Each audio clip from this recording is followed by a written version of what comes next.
So yes, I'm going to start today's session with a question. What's the difference between a starfish and a spider? If you look, they look almost the same. They have the legs and this one, but then the similarity really ends there. They have almost the same look. Uh, in the spider's case, if it loses the head, it dies. It loses the leg. Then it loses the leg. But in starfish case, when you split the starfish into two, it becomes two completely different starfish.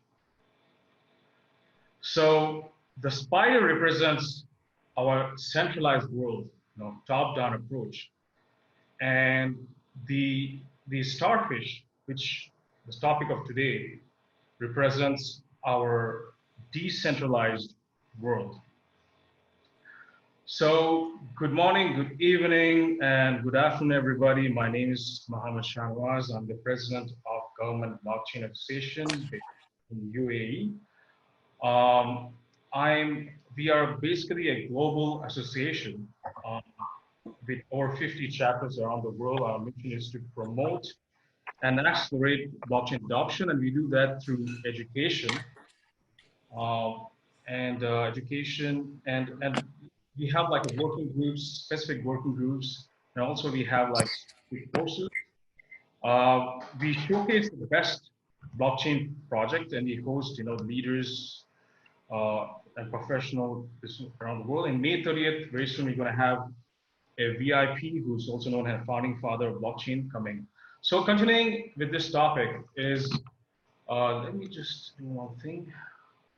Let me just, can you hold for a moment? If I can disable the,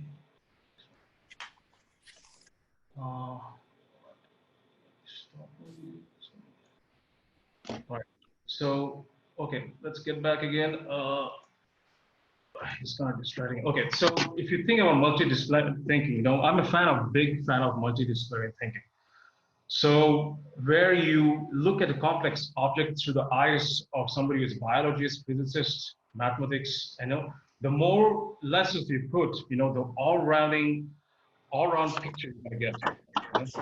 So we can better understand our decentralized world if we take examples from all the sectors.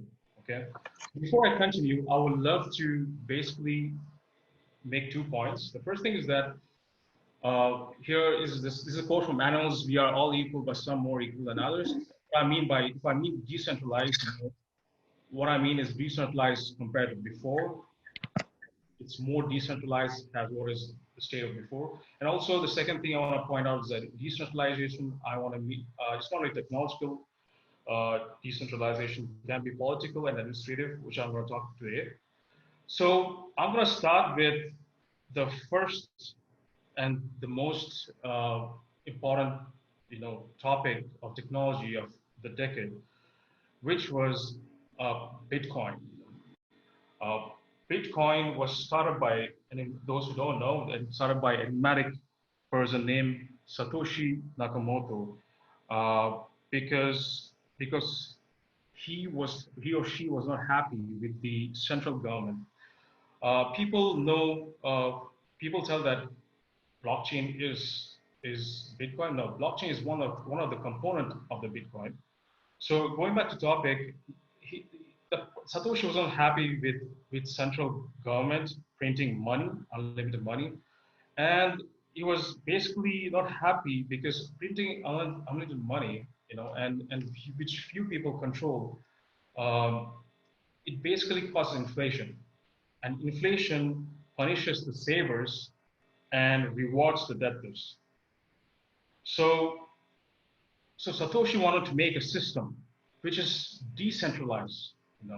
At the same time, it's controlled. The value is controlled by algorithms, and the person want to make deflationary currency. That means those persons who save will be rewarded. So why did Satoshi want decentralization. So I got this quote. If you read, Satoshi was part of what a geeks, bunch of geeks. It's a crypto mail.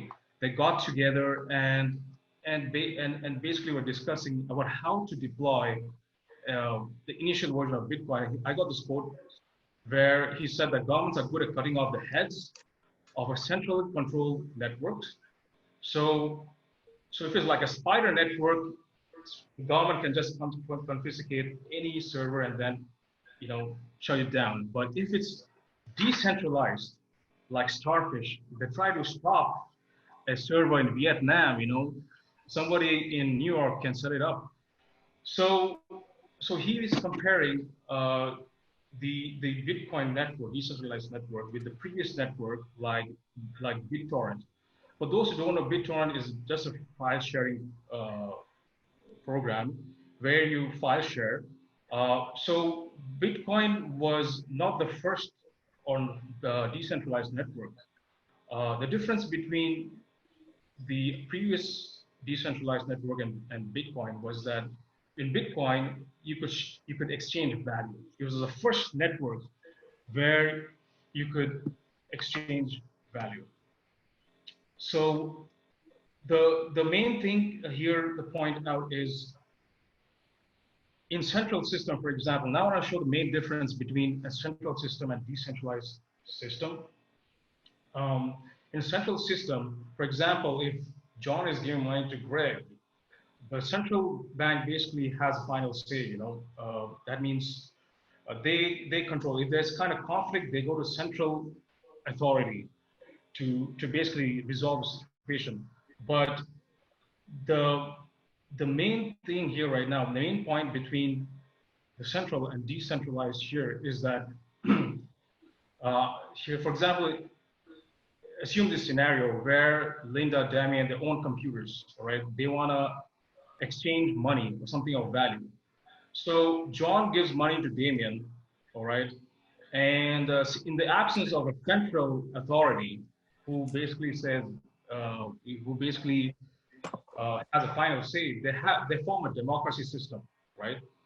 Where everybody uh, has a copy of the ledger. So but in this case, there are a lot of problems, right? For example, in John can collude here. He can pay Gerald and Linda and say fake it for me, so that you can say Damon could give money to Linda and Gerald and say that fake it for me, and say that John didn't give you the money. So, seeing that, it can spread corruption, right? So if you create, for example, unlimited coin or unlimited stuff, it causes inflation, and then the whole network, the whole value will be worthless. So what happens is that ultimately, in absence of some kind of agreement to prevent corruption, the system can collapse, where where self-interesting individuals will try to collude and corrupt the system and collapse. So how did the Satoshi solve this problem? What he did was he basically created like a record where everybody could see, right? So it's very hard to change. It's hard to change, so it made it very expensive to cheat. Second thing is it's transparent. If I give money to John or Damien, everybody sees it, right? And everybody has a copy of the records right from the day one to day 100, right? And basically every 10 minutes they basically update these records, and anybody could trace the money whom is given to whom. So Damon given to Greg given to Joel, so they can trace it. So these blocks are known as, reasonably is known as blockchain. And blockchain was not Satoshi's innovation. It was made earlier by few guys, which I'll tell you more detail end of the webinar. The main Satoshi's innovation was trying to get all the people to agree to Buddhist records.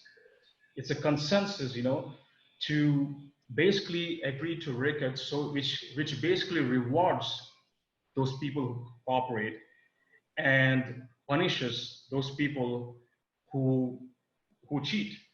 So that was the main innovation, this making an emergent consensus, um, which would basically grow up. As a result, Bitcoin is one of the largest, like it grew up like a starfish. And at the moment, from 2008, when I started to now, it has more processing power than all the supercomputers combined. So it's the largest cryptographic network deployed. So, so consensus is today's topic. How consensus was deployed in decentralized network of value to prevent three C's: collusion, corruption, and from collapsing. So I'm going to take you to different examples of history. The first example I would love to uh, basically expand right now is the Roman Empire. I want to go back, take you to history, travel, and I take you to history in the Roman Empire. And I will take you to the crisis of third century. So what was crisis of third century? Crisis third century was started when an emperor, like his name was uh, Severus Alexander, was assassinated by generals. And and if you assume this, if you see this picture right now, Roman Empire was a large, very large empire. So if you see that, it have at the east the Iraq, and on the west all the way to Britain.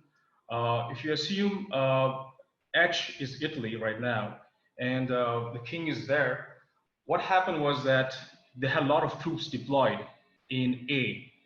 That was like in Spain, in France, because there were a lot of barbarians from the north. So what happened in this case was that lieutenants basically colluded. They said that because the king basically overthrew the previous king, why don't you become the king? Because you have all the troops and power. So what happened was that the general in the A, declared himself as a king, and the king basically had to ask, generals in in basically in Spain, in Iraq, to help him to overthrow the king in Spain or A. So this, you get the idea right now. So some generals basically, like for example, in North Africa, they didn't want to go because they want to see who's going to win by fighting, and who's going to emerge the winner. They'll fight with them. So it was all chaos, uh, which was basically collusion, and they basically got corrupted. Uh, they didn't believe in the central authority, and they didn't agree to the powers of the king, and then which caused basically collapse of the whole empire. So just to give an idea, in space of 50 years, 26 different emperors came, and they were either assassinated, died in battle, or poisoned. And just imagine wars depopulating the entire region. Basically, it basically destroys the trade and commerce. Everything was falling apart when one man came to save the empire. His name was Diocletian. Diocletian came the same way. He basically assassinated the previous king, but what he did next was really, really exciting. Uh, he basically decentralized it. Um, so, for example, you saw this one where there are huge concentrated circle that was basically generals, army.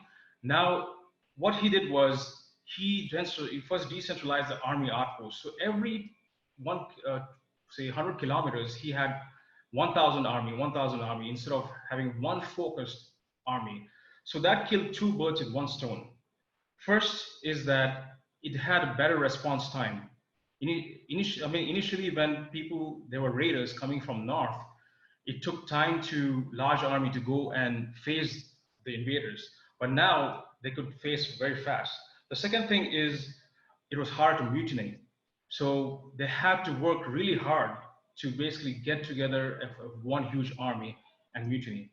He didn't stop there. He further decentralized the administration. So those people in border, he basically had to deal with the military, and then the inner country, basically they had to deal with taxation. Initially, it was all were together, so they could raise money to fight huge war. So he didn't stop there. He further decentralized his power. He was the first king, I guess, only king to divide the empire to four kings, known as tetrarchy. And and how did he forge the consensus? Because you have to know that they were not for royal blood. They had to get the acceptance of the population and the military. So what he did was that something ingenious. He first made sure that all the four emperors basically are loyal to each other. So he basically intermarried the siblings. That means sister of one married the other a king of other. So basically they forged the blood alliance. The second thing he did was he built an aura of divinity. Initially, the kings were, going with the mingling with the troops. They had a tent, and any troop could go and meet the king. But he built up the walls, and he basically told the temple to basically proclaim his divinity. Um, and also he built a huge palace. So this all gave an aura of like God, and everybody accepted that he was a king. And as a result of this, stability came back, and due to his decentralization policies, stability came back, and as a result, out of 202 monarchs in 1,500 years of Roman history, he was the only emperor to successfully retire after 21 years. During the crisis of 50 years of crisis, an average emperor rule was like 2 years, but he ruled for 21 years, and he was the only emperor to retire. And he took the empire from chaos and brink of collapse to something of stability. So in my book, he's the top most Roman emperor who applied the principle of decentralization. The second example I want to give is UAE, United Arab Emirates. It's a place where I live.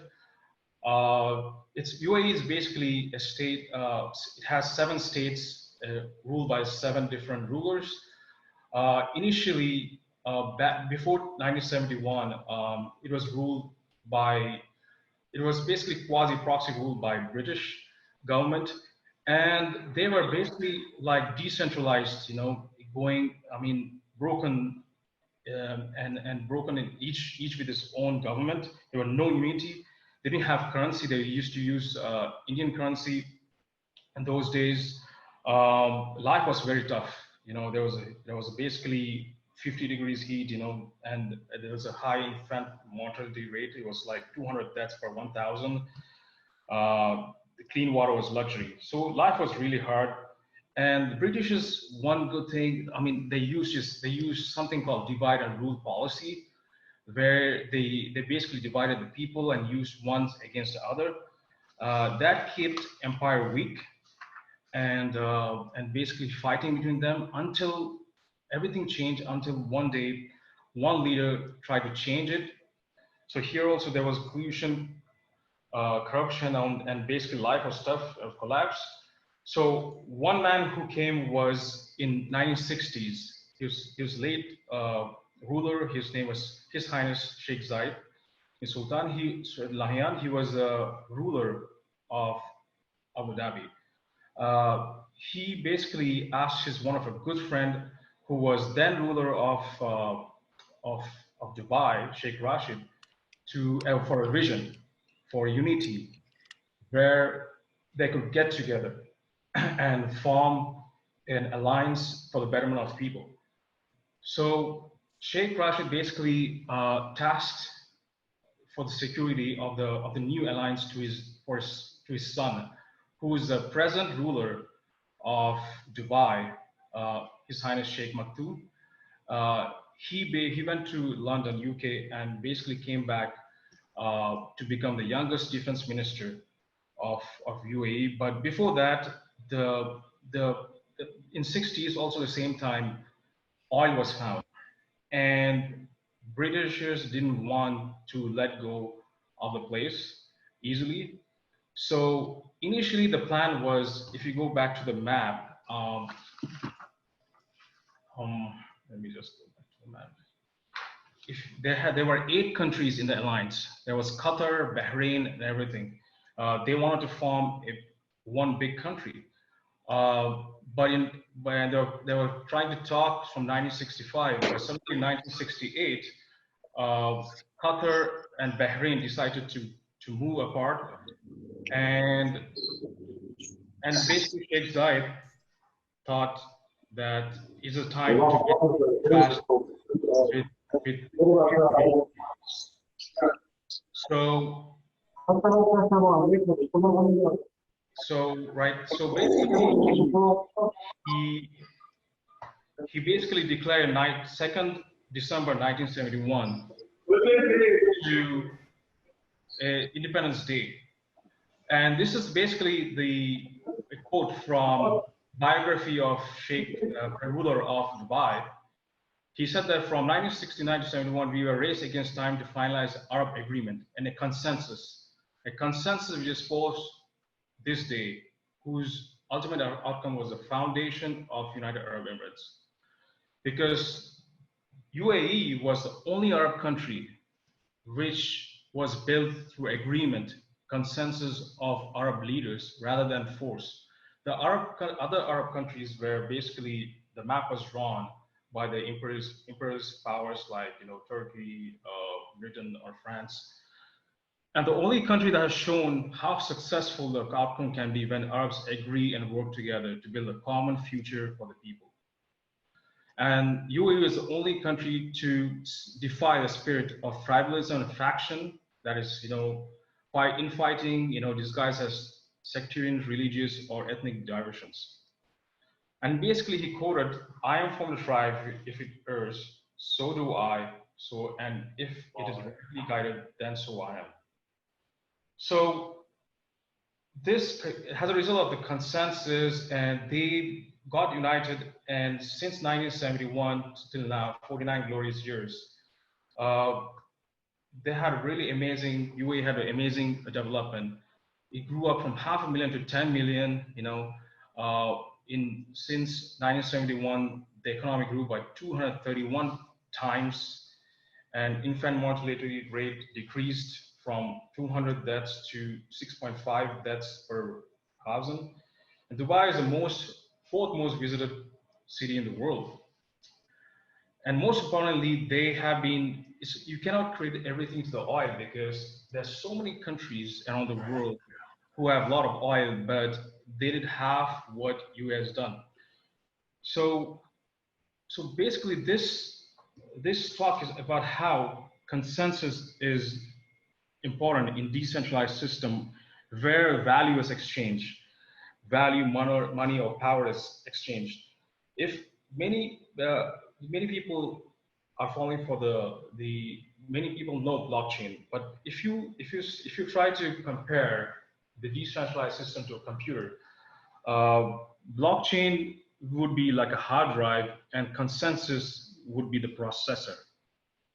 Consensus is the heart that beats in decentralized systems to keep it alive by punishing the cheaters and making it expensive to cheat and collude, and basically rewarding the cooperators. By rewarding the cooperators, it enables to keep the countries, empires, network, and the world sane. And most importantly, make a very beautiful world. So thanks. This is a basically brief talk of of the consensus, how consensus is helping building decentralized world and keeping any network of value same. We have in May 30th, the father of blockchain who have basically written many papers, and 3 of the 8 references used in Satoshi Nakamoto white paper were used from Scott Sternida and Stuart Harbour. They are known as the founding fathers of the blockchain. Um, you can go to the link and register. If you want to keep updated of GBA UE, you can please go to this link and feel free to ask me any questions. And most importantly, I thank Unit Ventures, Michael and Paul Healy for organizing this beautiful conference. So if you have any questions, I'll be in the chat room. Please let me know. Thank you.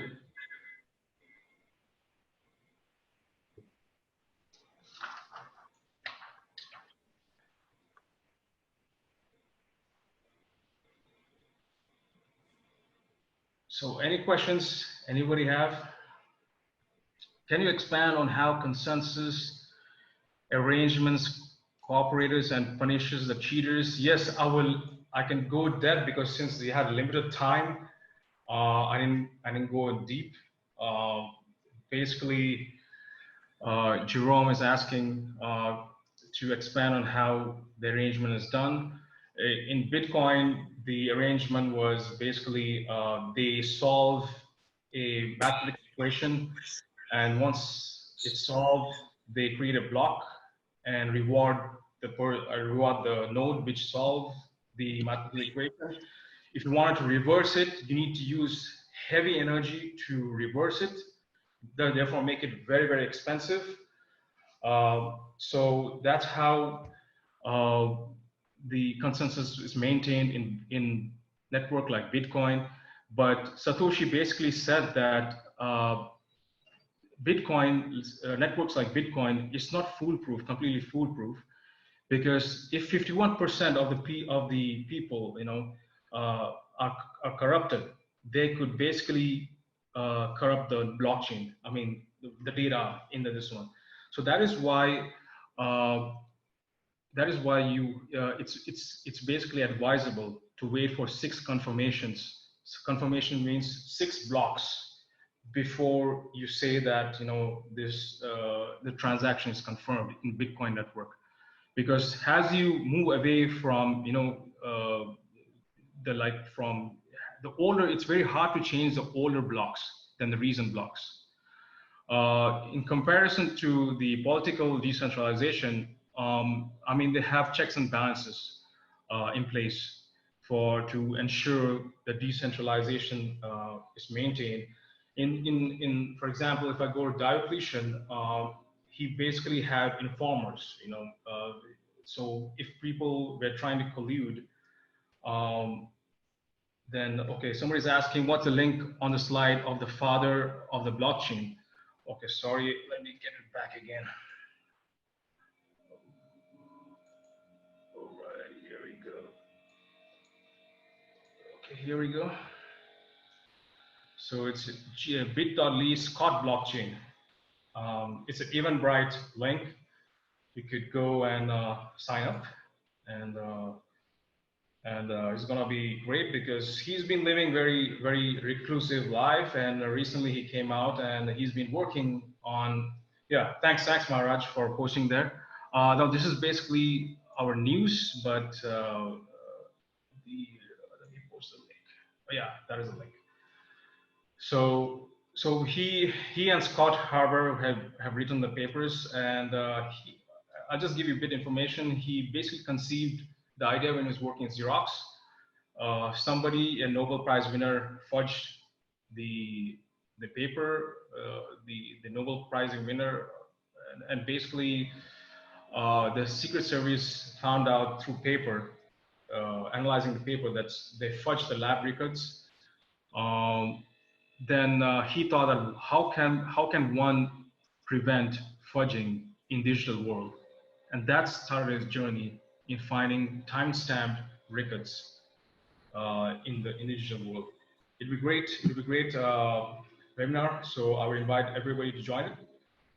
Thanks everybody. Now I would hand over this session to the next participant.